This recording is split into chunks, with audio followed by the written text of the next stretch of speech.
Hello everyone, welcome to the Malcolm Helmsmen vlog. I am Tyler Thiemann, and today I am here with hopefully proud alumni of Malcolm High School, Brett Baker. Always. And since his time here at Malcolm, he's lived quite the interesting life, and now he has returned to Malcolm as a speech and one-act coach, along with his day job, which we'll get to a little bit later. How you doing today, Brett? I'm well, man. Thanks for having me. This is fun. Yeah. So, just to give everybody a little bit of a time reference, when did you graduate high school? 1988. Okay. Are there any teachers still here that you see day to day that you did? Jack Tarr was the lone last remaining. Oddly, he was, when I moved here in 7th grade, he was my very first the very first classroom I walked into was Jack Tarr's. Really? Yeah, and so when I came back here to coach and started volunteering coaching, he was like one of the first faces I saw in the hallway, so it was a nice kind of like, welcome back. Not much has changed, even though a lot has changed moment. Mm-hmm. Nice, that's pretty cool. So, currently in my class, I'm a senior this year, I will have 53 people graduating, including myself. How many people were in your graduating class? 29. Okay, yeah. So about 50% of what's going on in mine. Okay. What kind of sports and activities were you involved in when you were in high school? Sports-wise, I just played football. And then I had a job, so I worked, but I would attend lots of basketball games. And then activity-wise, speech, one act, student council, probably about it.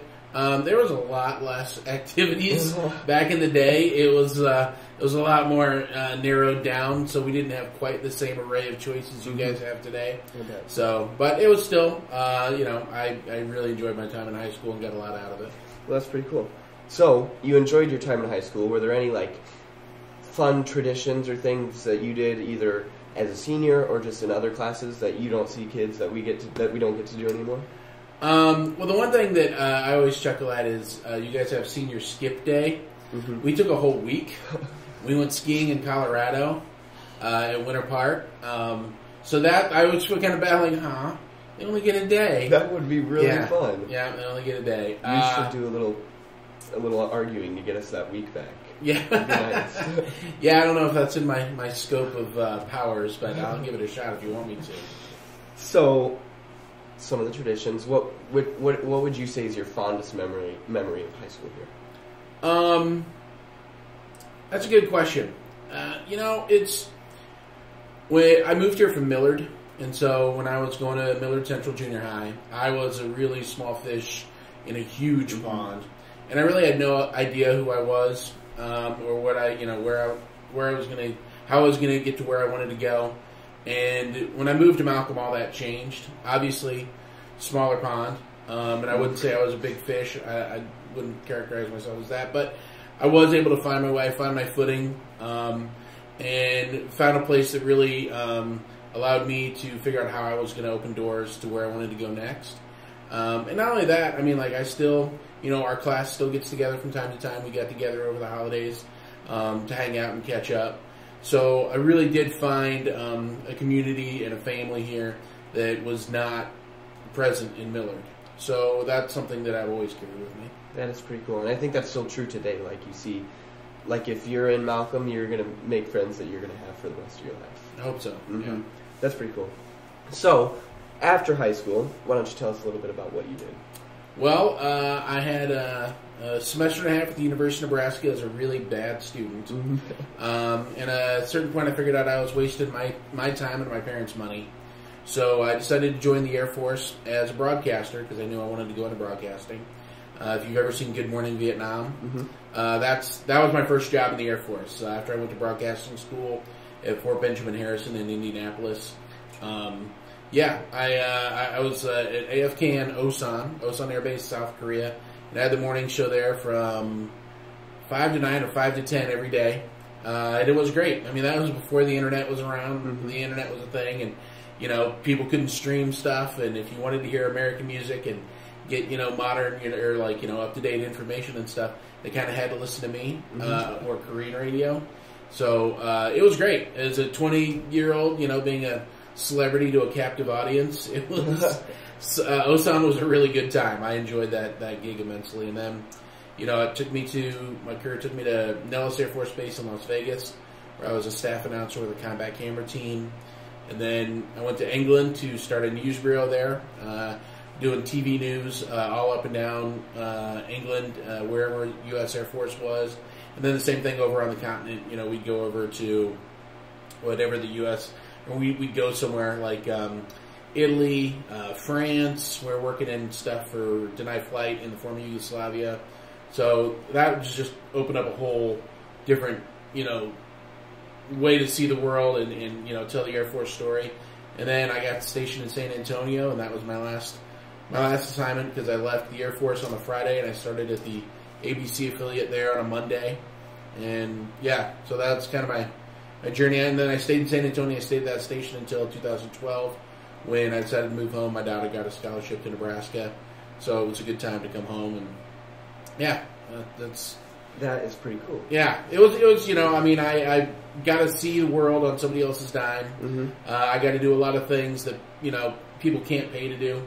I went along in a B-1 bombing mission test. It was like practice, not real bombs. Mm-hmm. But and the pilot's like, "Hey, you want to take the stick?" And like, no, I don't. He's like, "Oh, it's just like a Cadillac. Come on."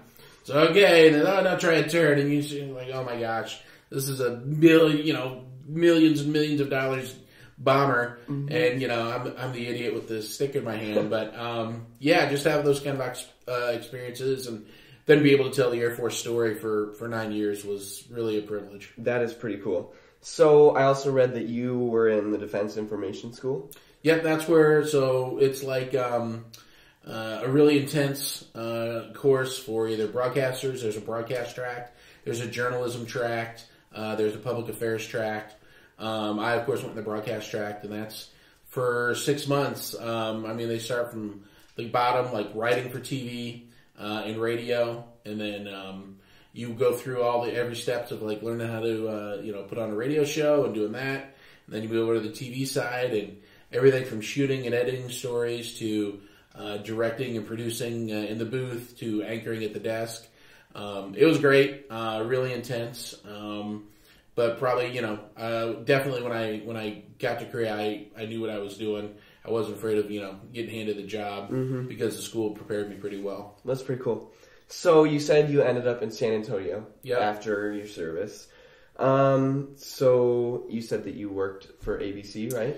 Yeah, I started out as, so I was freelancing there for a long time while I was still in the Air Force. They had a digital editing system. Like, you guys now don't know the joy of editing tape to tape. Mm-hmm. But back in the day, it was the transition when stuff was changing from tape to digital editing.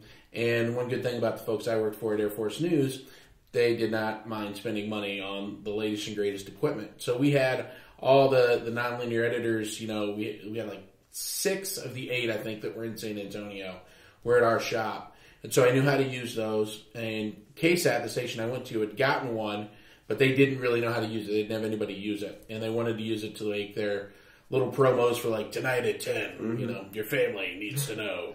That kind of stuff, just editing that stuff. So I started doing that, and I was pretty adept at that. And eventually that turned into a full-time offer.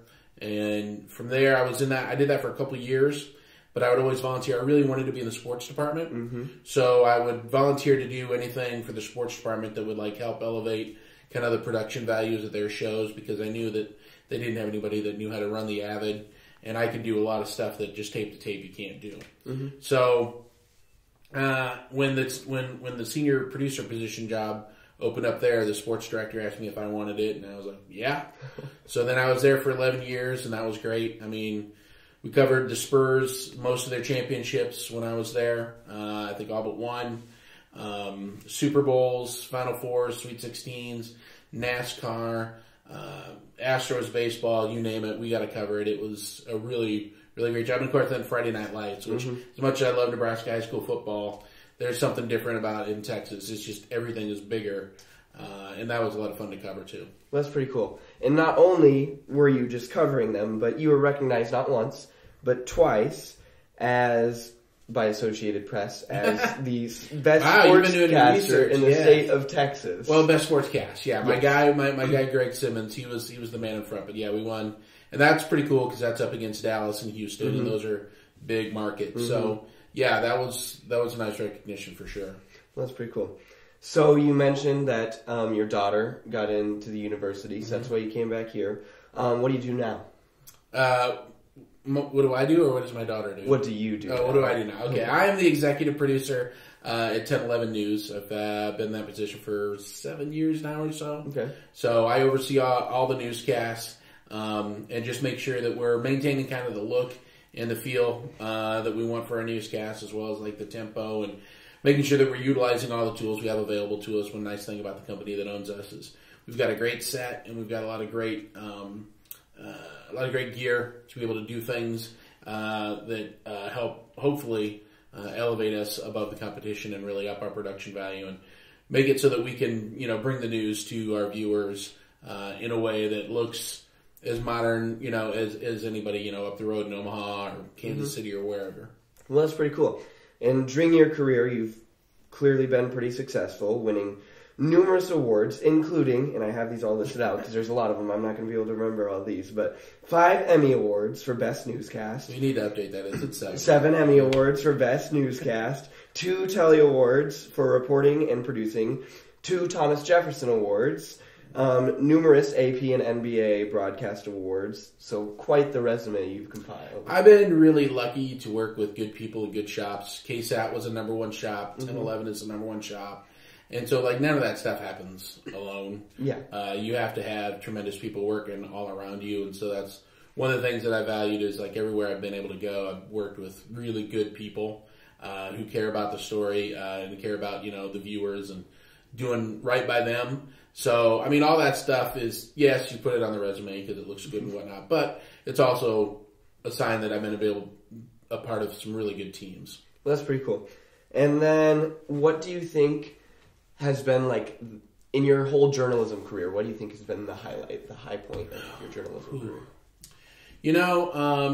There are times when you're able to, affect real change.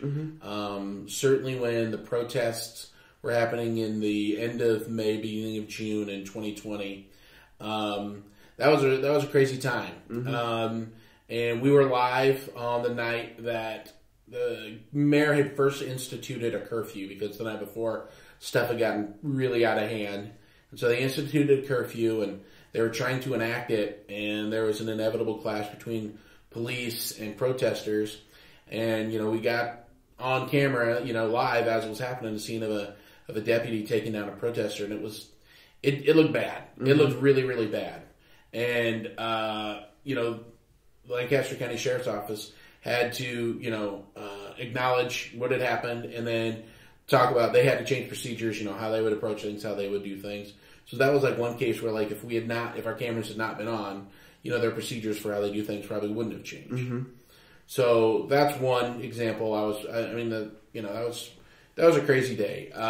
Those were very crazy days, all of them together. And then it's too, when things, tragedy, like when Officer Mario Herrera was unfortunately killed in the line of duty. I was really proud of the coverage we were able to do. Both when he came home from Omaha, when they brought his body back, and then the day of his funeral, which was at PBA, and there were officers from all over the country there, but I thought our coverage that day was really respectful. But I thought it also, paid honor to him and let, law enforcement know that, we were aware of, how much they were hurting. And we were able to share that with the citizens because that's, it's not easy to go, everybody just get downtown to watch. And literally there was a parade of police cars. I remember because we had cameras all up and down O Street. We had them starting at PBA when the procession left. And then I remember, so 5 minutes later, the procession got to where our camera was just before they entered the cemetery, and cars were still leaving PBA behind them, and it was just it was just an unreal scene. But also too, I thought we did a really nice job with producing that and sharing that story. And so those are it's hard stuff, but it's time to okay, well, you can mark the city's history with that too. That's pretty cool. So you've definitely made an impact in Lincoln and the surrounding areas with news coverage and stuff. And another place that I think you've definitely made a great impact on the students is here, where you ended up back in the fine arts program. What pushed you to do that? We go back to coming to Malcolm, and I played football. I was okay. I was never gonna go anywhere after high school, and that's fine. Most guys don't. But I didn't know, what I was good at. I knew I wanted to be in broadcasting. I knew I wanted to be in television, but I didn't know how I was going to get there. And so when it was my sophomore year, one of my teachers was like, you should go talk to Miss Dixon about trying speech. And so I was like, I didn't even know what speech was. And I did, and it was like the first thing that I was ever I was good at. I was like one of the better ones, and I went to state my sophomore year, and I was, really competitive the next 2 years, and it kind of opened my eyes that, okay, I can get in front of people, I can get in front of a room, I can handle myself in front of a crowd. So it gave me that confidence to know that I could, slight interruption, but it gave me the confidence to know that I could pursue my career in broadcasting, and I could do that. And I had, while that, I didn't do that by myself. I had a few mentors who really took time out of their lives to help me be successful here. And so I always thought, after I graduated, that if the opportunity presented itself, I wanted to come and give back. And when I moved back, it was one of those deals where I just said, hey, I'll volunteer, whatever you need. But it was also our head coach, Tammy Madam's first year. She'd never competed in speech. She'd never coached speech. So she was like, yeah, please, join us. And it really, I started with, I was coaching one student, and then it just kind of spread to the rest, and then it just kind of spread to all the other events, in platform, and then it just kind of became a thing, and it grew into this, thing that's we have now, which is something pretty special, I think. So yeah, it was just wanting to give back to a place that had given, so much to me. Well, that is really cool. We're greatly appreciative that you come back and coach us each year. It's really nice of you. I'll tell you this. Here's one of the things that you learn as you go along in life, is that you think you're giving back, and then you always get back twice. So it's really gratifying, to watch, your growth and development, and guys like Brian and some of our other speakers, and accomplish some of the things that we've been able to accomplish. So it's always this deal where you think you're giving back, and somehow you get back twice. So I would always encourage people that if you have the opportunity to volunteer and give back to something that you care about, that you appreciate, that you want to nurture, you will always get more than what you put in, which is, and I put in a lot. We all do. And so that's pretty incredible. That's awesome. So there's one last thing that I need to bring up. I just happened to see this video of Russell Brand serenading you with some sort of song. I'll roll it. Brett Baker, da, da, da. He's a man in Lincoln, Nebraska. Brett, he's a lovely Brett Baker. Dun, dun, dun, dun, dun. He's a little list maker. Dun, dun, dun, dun, dun. He's a power rank faker. His name's Brett Baker. Brett Baker, value me. Brett Baker, can't you see? I'm drinking milk, I've been through all the hot sauces. My tongue's on fire, Brett, call me a liar, but we've been through Stracker hot chili sauce Tabasco, elucidatey thing. We've been through the wolf, we've tried the hot ones. We've even had ghost pepper blueberry. And can't you see, Brett Baker, we went through the apocalypse. They burnt my own two lips, and I continued on to bomb Brett Baker. It wasn't enough to blow up this British bride. He was eating hot wings. What exactly why was Russell Brand singing you a song? So a few years ago, I remember I was at work. The first time I saw the show, Hot Ones, it was a Mashable tweet. They were like, watch Key and Peele lose their mind over spicy hot wings. And so I was like, okay, I'll watch that because Key and Peele are great. So I played it, and the thing that really got me, and they were hilarious. It was fun. It was an interesting concept to, interview guys over increasingly spicy chicken wings. But I was really struck by the guy, Sean Evans, the host, who was really good. I'd never seen him, I'd never heard of him, but he was really well composed. He had his stuff together for somebody who, was pretty young in the game. And so then I went back and I rewatched all the previous episodes. At that time, they were only like 17. Now they're pushing like 300 or whatever. But I became a big fan, just kind of of Sean and the shows in general, because the show really takes the interview format and it puts the interviewee kind of on their heels in a way that most interviewees never are. There's always something that they want to get out. They're pubbing a movie, a book, whatever it is, a new album. And that's why they're there to talk on a talk show. Mm-hmm. So they're never really challenged. Well, on this one, they start getting into the spicier wings, and they just kind of like, how do I get out of this? How do I? But they start giving answers that they wouldn't normally give, mm-hmm. which really kind of set it apart. So to show them I was appreciating the show and what they were doing, I started this ranking system. I called it the Power Rankings, and it was pretty rudimentary, but I tweeted out, on a Friday after they released the show on a Thursday, and it got some traction. And, I know that they liked it, so that was cool, and that was all I really needed, or expected out of it. But then, fast forward a few years, down the road, I think this was in 2017, I was here at the school, and the host of the show, or the producer of the show, texted me, and he was like, hey, can you record yourself watching today's episode? And I'm like, well, that's a weird request, but okay, so I knew something was up. And then right before they pushed it to YouTube, Sean Evans tweeted me, he's like, brace yourself. Okay. So then, like 5 minutes later, my phone blew up, and it went crazy. And I'd never had one of those kind of moments. So then I was like, okay, well, I don't want to ruin whatever this is. So I shut everything down, and I went, and I set up my camera, and much like this is set up here today, and popped on my iPad and watched it. And so Russell Brand wanted to know if there was a leaderboard, a lead table, which is a very English thing to say. That's what they call standings. Mm-hmm. For, who'd handled the show the best, who'd done the best in the wings. And Sean was like, well, there's this random TV producer in Lincoln, Nebraska that has these power rankings. And then Russell, being the genius that he is, improvised this 90-minute ode to me to be number one on top of the rankings. And then, that just changed everything. I found out later that they had actually hired a guy to come in and compose music that plays under the bit, which is pretty crazy. Cool. And so then people knew who I was, and then that kind of grew into when, they're going to have, they're celebrating having 1 million subscribers, and they flew me out to New York to flip the tables and interview Sean, and, so I've been a part of the Hot Ones family ever since, I guess. That is really cool. Well, probably one of the only men who can say he's been serenaded by Russell Brand. I mean, and that's been seen by millions of people. I don't know that that's happened to many people, but I'm Russell Brand's muse. That's what I always like to tell people. What a beautiful thing to be able to say. Well, I don't think I have any more questions for you. We covered quite a bit today. Do you have any questions for me? Well, you were there when we won state in one act, mm-hmm. and I will tell this to any of Malcolm kids who listen. This is not the same Malcolm High School I went to. When I went to, there were no state championships in the trophy case. Mm-hmm. It just wasn't a thing. It wasn't even a thought, a conception, until Bob Hoyer started the cross-country program. They won state runner-up, I think, my junior year.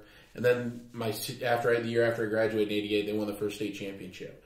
But it goes to show that this place, you can do anything. Things change, and this place has become a much different place than the one that I grew up in, mm-hmm. and for the better. Kids walk in the hallways of our school now, and they can look in that trophy case, and they can see what is possible. And just because you come from a small town, a small school, it doesn't mean that you can't reach whatever your goals are, as big as they are. One of our former speakers and good friend of yours, Johnny Bosen, mm-hmm. he's off at Harvard right now. That road exists from Malcolm to Harvard mm-hmm. because it exists because we've seen somebody do it. And if it hasn't been done at Malcolm, it can be done. Mm-hmm. I mean, a school of, I think we had 212 students, and we won a Class A championship in play production. And yeah, granted, that's play production, football, whatever. It's not the same thing, but we're outgunned by more than 1,000 students at least in all of those schools. But that just goes to show you that whatever you want to do in life, Malcolm is a launching pad and not a hindrance. Mm-hmm. So I would say, always remember that the road from here leads to anywhere you want to take it, even if you have to make it yourself, but you can get there. Mm-hmm. That's awesome. Thank you very much for that, and thank you for coming in today. Well, it was a good time. Always love chatting with you. Mm-hmm. It's been a great pleasure interviewing you, so thank you very much for coming in. You're welcome. Glad to be here. All right. Thank you for watching the Malcolm Helmsmen vlog.